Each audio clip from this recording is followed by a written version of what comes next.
આજના સંસારના જીવોને આધિ ભૌતિક તાપ હોય કે મારું આ કામ થઈ જાય તો સારું, મારું ફલાણું કામ થઈ જાય તો સારું. મર્યાદામાં આપણે જોઈએ, લોકો માનતા રાખે, બાધા રાખે, કેટલા કેટલા કષ્ટો વેઠે કે ભાઈ મારી માનતા, મારી બાધા પૂરી થઈ જાય. કારણ કે એને લૌકિક કાર્ય કરાવવું છે. આધ્યાત્મિક જીવ છે એને મોક્ષની કામના છે કે મારું મોક્ષ કેમ થઈ જાય, મારું કલ્યાણ કેમ થઈ જાય. અને આથી દૈવિક જે જીવો છે, વૈષ્ણવો છે, એને સાચો આનંદ શેમાં છે કે મને ઠાકોરજી મળી જાય, મને ભગવત સેવા મળી જાય, અલૌકિક મારાથી સુંદર કાર્યો થઈ જાય, સુંદર મનોરથો થઈ જાય, એમાં એ જીવનો આનંદ છે. એ આધિદૈવિક આનંદ છે. ભગવાનના વિરહનું દુઃખ થાય એ આધિદૈવિક તાપ કહેવાય. જેમ કુંભનદાસજીને સૂતક પડ્યું અને મૂર્છિત થઈ ગયા, પણ એને લૌકિક શોક ન હતો, એને અલૌકિક શોક હતો કે શ્રીનાથજીના દર્શનનો વિરહ થયો, એ વાતનો એને શોક હતો. માટે આધિદૈવિક દુઃખ, એવું દુઃખ તો શ્રી મહાપ્રભુજી પણ માગે છે. હંમેશા વૈષ્ણવના હૃદયમાં કેમ મારાથી વધુ સેવા થાય, કેમ સત્કર્મ થાય, કેમ હું લોકોને લાભ લેવડાવું, એવા જે સુંદર મનોરથો જાગે તો એ અલૌકિક આધિદૈવિકતા છે. અને એ મનોરથો દરેક વૈષ્ણવ જગાડવા જ જોઈએ. જો આપણે ઘણા કહેતા હોય કે ઠાકોરજી કૃપા નથી કરતા, કૃપા નથી કરતા, તો એ જીવોને કહેવાનું કે તમે મનમાં મનોરથોનો વિચાર નથી કરતા. જો આપણે મનમાં મનોરથોનો વિચાર કરીએ તો ઠાકોરજી કૃપા કરે ને મનોરથ પૂરા કરે ને. પણ જીવ મનમાં મનોરથ જ ના વિચાર કરે તો ઠાકોરજી મનોરથ પૂરા કેમ કરે? માટે આ 3 પ્રકારના તાપોનું પણ શમન કરે છે. શ્રી કૃષ્ણાય વયમ નમઃ. જો આ કથાની અંદર 24 અવતારોનું પણ વર્ણન છે, પણ અહીંયા ખુલાસો કરે છે કે આમાં મૂળ આશ્રય તો ભગવાન શ્રી કૃષ્ણનો જ છે. પૂર્ણ બ્રહ્મ છે, પુરુષોત્તમ શ્રી કૃષ્ણ છે. જે જગતનું આકર્ષણ કરે છે એવા પ્રભુને હું વંદન કરું છું, નમસ્કાર કરું છું. શ્રી કૃષ્ણાય વયમ નમઃ. ઠાકોરજીનું સ્વરૂપ એટલું બધું સુંદર છે કે જે પ્રભુને જોવે મોહિત થઈ જાય. જ્યારે વ્રજમાં ઠાકોરજીનું પ્રાગટ્ય થયું અને જે ગોપીઓ ઠાકોરજીને જોતી અને શ્યામની દીવાની બની જતી. પછી તો વ્રજમાં ધીમે ધીમે લાલન મોટા થયા અને એવો કાયદો સાસુ રાખતી, નવી વહુ આવે અને ઠાકોરજીને પધારવાનો સાંજનો સમય થાય ગૌચરણમાંથી, તો એને કહે કે ભાઈ તારે અંદર રહેવાનું અને સાસુ જોવા માટે ઊભી થઈ જાય ઠાકોરજીને. હવે એક વહુને બિચારીને બહુ તાપ થયો કે મારે ઠાકોરજીના દર્શન કરવા છે. હવે જો જેનેમાં શ્રદ્ધા છે એને ભગવાન ગમે ત્યાંથી દર્શન આપે, તો એ કહે કે ઠાકોરજી આવા છે તેવા છે, તો સાસુને નવાઈ લાગી, ત્યાંને ક્યાંથી ખબર પડી જશે. હવે તું એક કામ કરજે, મારી સામે ઊભી રહેજે આટલો ઘૂંઘટો તાણીને, અને મારું મુખ ઠાકોરજી સામે રહેશે ને તારું મુખ મારી સામે રહેશે.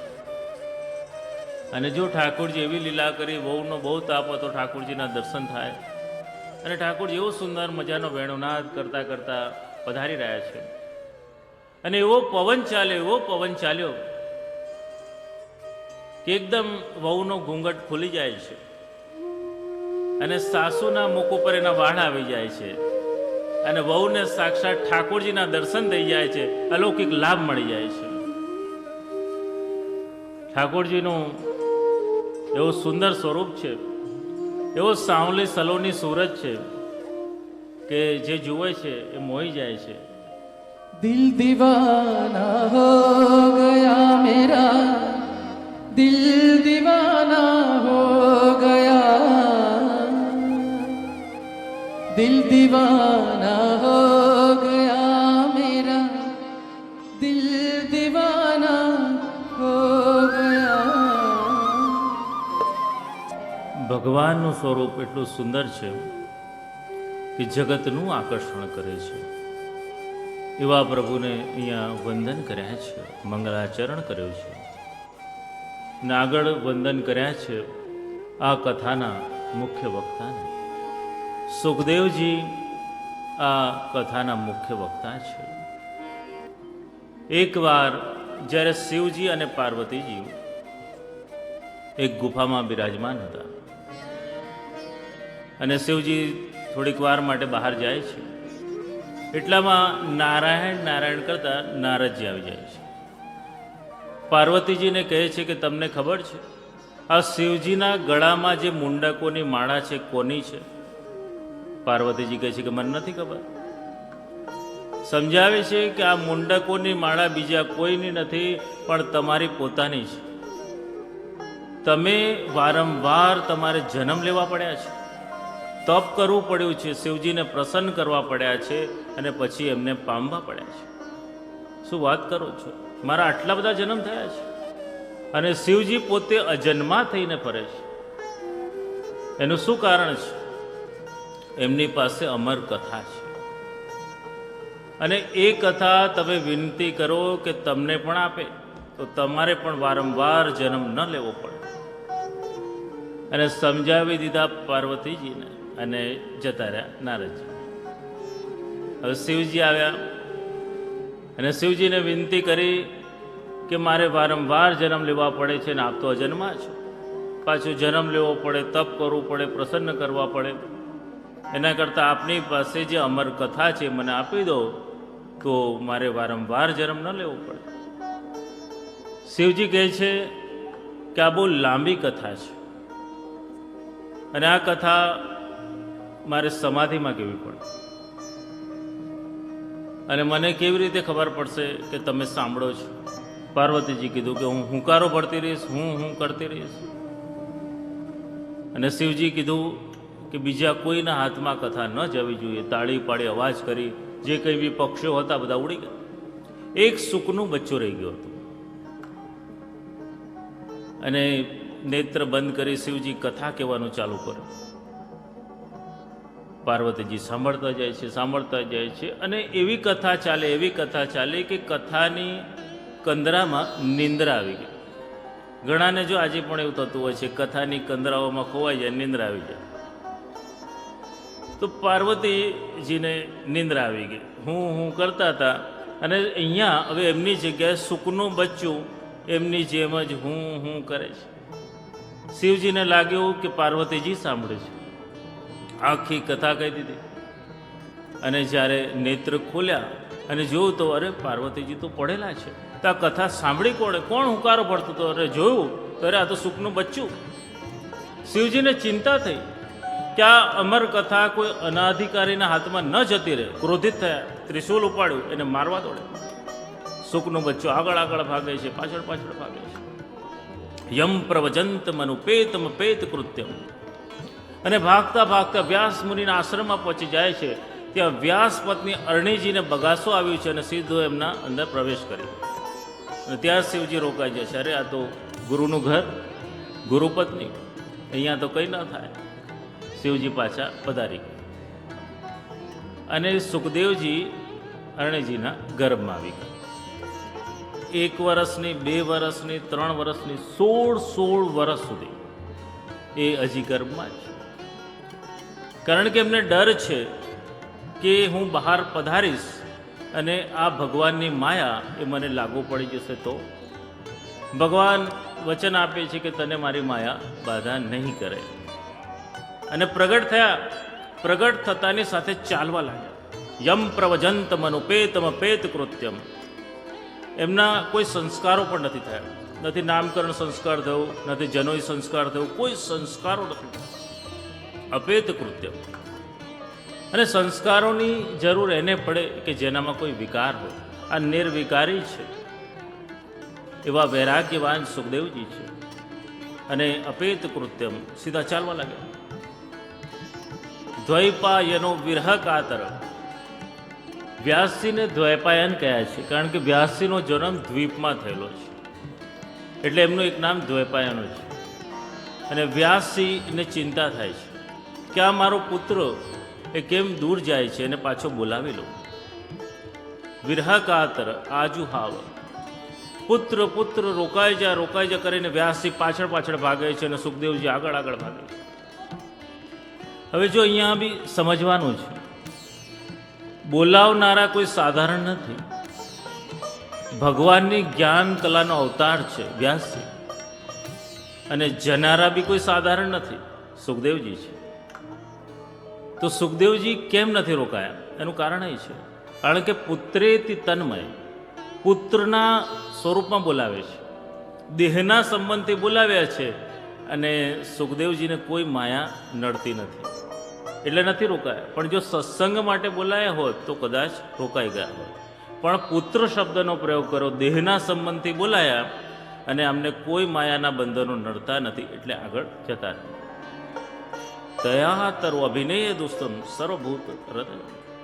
અને આગળ જતા જતા એક વૃક્ષ આવે છે, અને વૃક્ષમાંથી એક ફળ પડે છે, અને વૃક્ષો અવ્યક્ત રૂપમાં જવાબ આપે છે વ્યાસ મુનિને કે અમે જેમ અમારું ફળ લોકો માટે, સમાજ માટે અર્પણ કરી દઈએ છીએ, એવી જ રીતે આપના પુત્રને લોક કલ્યાણ માટે વિચરણ કરવા. આ જ્યાં જ્યાં પણ વિચરણ કરશે લોકોનું કલ્યાણ કરશે. અવ્યક્ત રૂપમાં ત્યાં જવાબ આપ્યો છે. માટે અહીંયા આ પ્રમાણે સુખદેવજીનો પ્રાગટ્યનું વર્ણન કહ્યું, અને એની દિવ્યતા વિશે સમજાવ્યું, અને એમને નમસ્કાર કર્યા છે.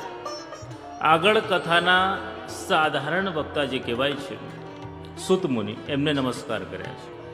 નૈમિષે શ્રુતમાસીન મભિવાદ્ય મહામતિમ કથામૃત રસાસ્વાદ કુશલ સૌનકો અબ્રવે. નૈમિષારણ્ય બહુ સુંદર સ્થાન છે. નૈમિષારણ્ય ત્યાં બહુ મોટું ઋષિકુલ છે, 88,000 ઋષિકુમારો છે, અને એમના કુલપુત્રી સૌનક મુનિ છે. અને સૌનક મુનિની બહુ મહામતી છે. એમની ઈચ્છા છે કે સ્વર્ગ લોક મને મળી જાય અને ભગવાનની પ્રાપ્તિ થાય, એવી ઈચ્છા અને મનોરથથી એમને ભાગવત સપ્તાહ રાખ્યું છે. અને સાધારણ સપ્તાહ નથી રાખ્યું, 1000 વર્ષ સુધી ચાલનારું વિરાટ સત્ર રાખ્યું. સુતજી એમની પાસે છે, એ મહામતી છે. બ્રહ્માજીને પૂછવા જાય છે કે અમે કઈ જગ્યાએ જઈને આ સપ્તાહ રાખીએ કે અમને કોઈ વિઘ્ન ના આવે, કે આ કોઈ 2-5 વર્ષની વાત નથી, 1000 વર્ષ સુધી ચાલનારું વિરાટ સત્ર છે. સાક્ષાત ભગવાનના દર્શન થાય, સ્વર્ગ લોક અમને મળી જાય, એવી સુંદર ભાવના છે. બ્રહ્માજી કીધું કે હું મારું મનસ્ચક્ર છોડું છું, અને આ મનસ્ચક્ર જ્યાં શાંત થશે એ જગ્યા પાવન ને પવિત્ર છે, ત્યાં જઈને તમે કથા કરજો.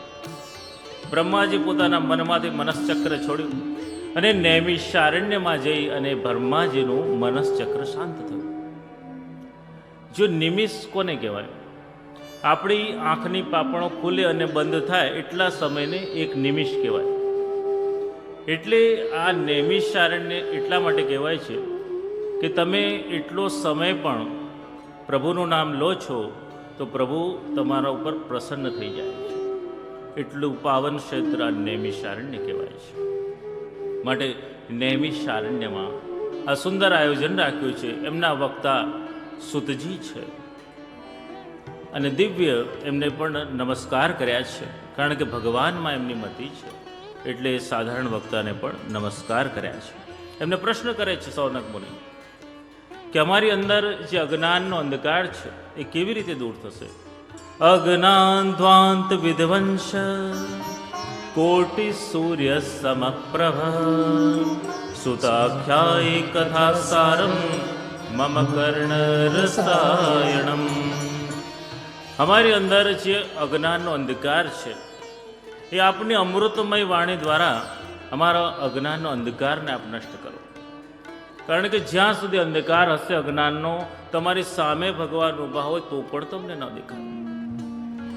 અંધારા ઓરડામાં સાક્ષાત ભગવત સ્વરૂપ બિરાજમાન હોય, આપણે જઈએ તો આપણને ન દેખાય, પણ જ્ઞાનનો પ્રકાશ થાય ત્યારે ખબર પડે અરે અહીંયા તો પ્રભુ છે. એવી જ રીતે પ્રાણીના હૃદયમાં પણ પ્રભુ બિરાજમાન છે, પણ અજ્ઞાનના અંધકારના કારણે આપણે એમનો અનુભવ નથી કરી શકતા. તો આપ કૃપા કરો, જ્ઞાનનો પ્રકાશ નાખો અને અમારા જીવનના અંધકારો નષ્ટ થાય અને આપનો અનુભવ થાય, ભગવાનનો અનુભવ થાય.